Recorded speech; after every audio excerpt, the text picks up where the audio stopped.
Assalamualaikum. Bagian tersulit dari melangsingkan tubuh, bagian tersulit dari ngatasin masalah trigliserid gula darah, itu kalau udah terlanjur keterjang kecanduan makan. Kalau sekedar belum tahu, belum paham, itu menyimak sharingnya Dr. Jason Fung aja bisa selesai tuh. Habis itu terus dipraktekin. Tapi kalau udah kecantol pager atau kecantol kecanduan makan, maka praktekin itu ya susah. Niat tinggal niat, tapi tarikannya ke arah sebaliknya itu nggak ketahan. Sekarang udah ada teknologinya untuk ngatasin itu kalau menurut para penemunya, tapi nggak sederhana itu juga sih, nanti kita obrolin. Jadi ya, nonton yang selalu update perkembangan kekinian soal metode diet, mestinya dapat dengar obat yang viral di luar sana yang namanya Ozempic. Nah, kalau dengar sekilas, ini obat dahsyat loh. Dia mendobrak kepuntuan yang diakibatkan oleh hambatan kecanduan makan tadi itu. Diabetes dan obesitas itu kan penyakit yang sudah dikenal sejak zaman Mesir kuno, 5.000 tahun yang lalu. Nah, tapi logika pengobatannya itu baru terang-terang di abad ke-21 ini. Dan gitu untuk meraktekin treatment terkini itu pun bisa mandek, grek, terkendala kecanduan makan tadi itu. Nah, miris kan ya? Beneran, ini kayak soal kecanduan rokok, kecanduan minum-minum alkohol, kecanduan narkoba. Kejelekannya udah tahu semua, secara di atas kertas ya udah gitu aja. Tapi teori sama praktek itu beda jauh. Teorinya udah pada tahu pun, korban diabetes masih juga berguguran. Yang obesitas itu juga masih melebar di mana-mana. Tantangan besarnya mematahkan kecanduan. Tanpa itu, yang obesitas, yang diabetes, itu disuruh nyetop cara makan yang ugal-ugalan, nggak akan bisa. Siapa sih yang kecanduan makan? Kebanyakan kita. Beneran, ini suatu fakta brutal ya. Kecanduan makan ini sudah di mana-mana termasuk di Indonesia. Sudah jadi semacam pandemi global yang lebih edun daripada COVID kemarin. Yang nggak kena itu cuma dikit. Boleh dibilang yang nggak kecanduan makan, cuma orang-orang susah. Baik susah karena dia terpencil di suatu tempat yang bahan makanan terbatas, atau dia kesusahan ekonomi yang kelasnya berat, atau dia terkondisikan oleh pekerjaan atau kesehariannya, sehingga cuma bisa makan di jadwal tertentu, atau bisa juga dia sengaja bersusah-susah ria atas kemauan sendiri, berpola hidup prihatin, atau punya disiplin makan yang solid. Insya Allah sih banyak di antara para penonton sehat di kanal sini kelompoknya yang terakhir ini kan ya.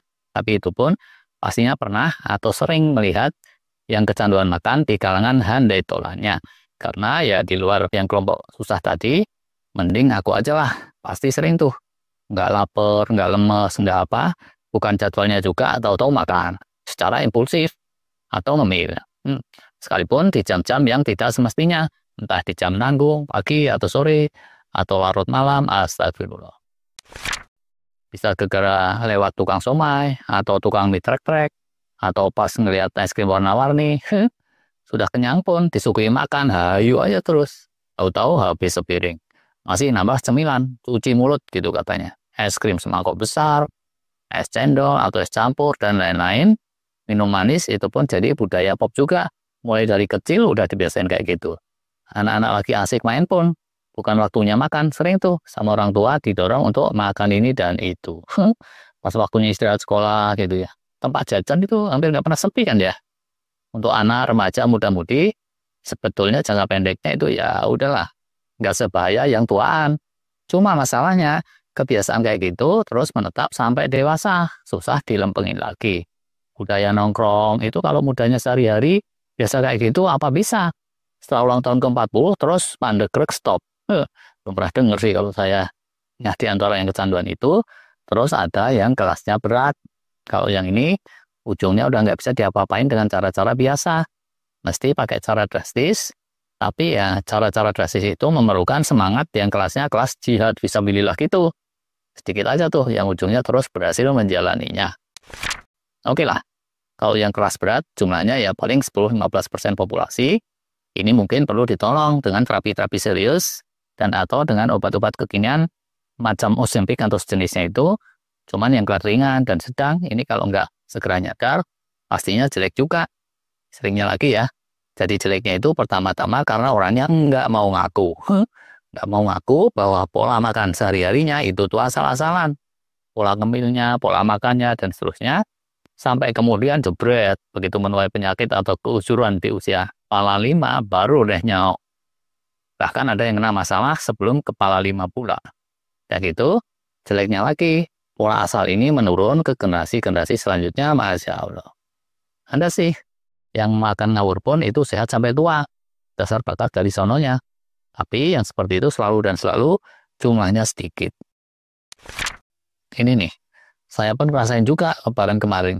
Udah tahu tuh sebenarnya, keripik-keripik yang banyak micinnya, dan kalau digigit itu keras gitu, tajam, kayak pecahan beling, dulu pernah saya sharing, bikin gusi saya bengkak. Tapi kemarin, sambil perjalanan mudik, iseng deh tuh, saya makanin keripik. Suka juga sebenarnya enggak, lapar juga enggak. Beneran, itu sepenuhnya iseng saja. Ujungnya, atau pop tidak tuh, gusi pun bengkak lagi, astagfirullah. Contoh yang salah nih, jangan ditiru. Dan buat yang belum ketelanjuran, belum terlambat, mungkin dari sekarang bisa mulai memikir-mikirkan pola-pola makan yang lebih sehat, yang lebih disiplin. Sedangkan buat yang udah jadi kecanduan makan kelas berat, atau ada handai tulannya yang seperti itu, atau mengarah ke situ, mungkin bisa mempertimbangkan untuk nonton video terkait Ozempic, obat kekinian dengan segala plus minusnya. Ini bisa-bisa ilmu baru ya untuk sebagian orang. Silakan aja untuk ditimbang-timbang. Terima kasih.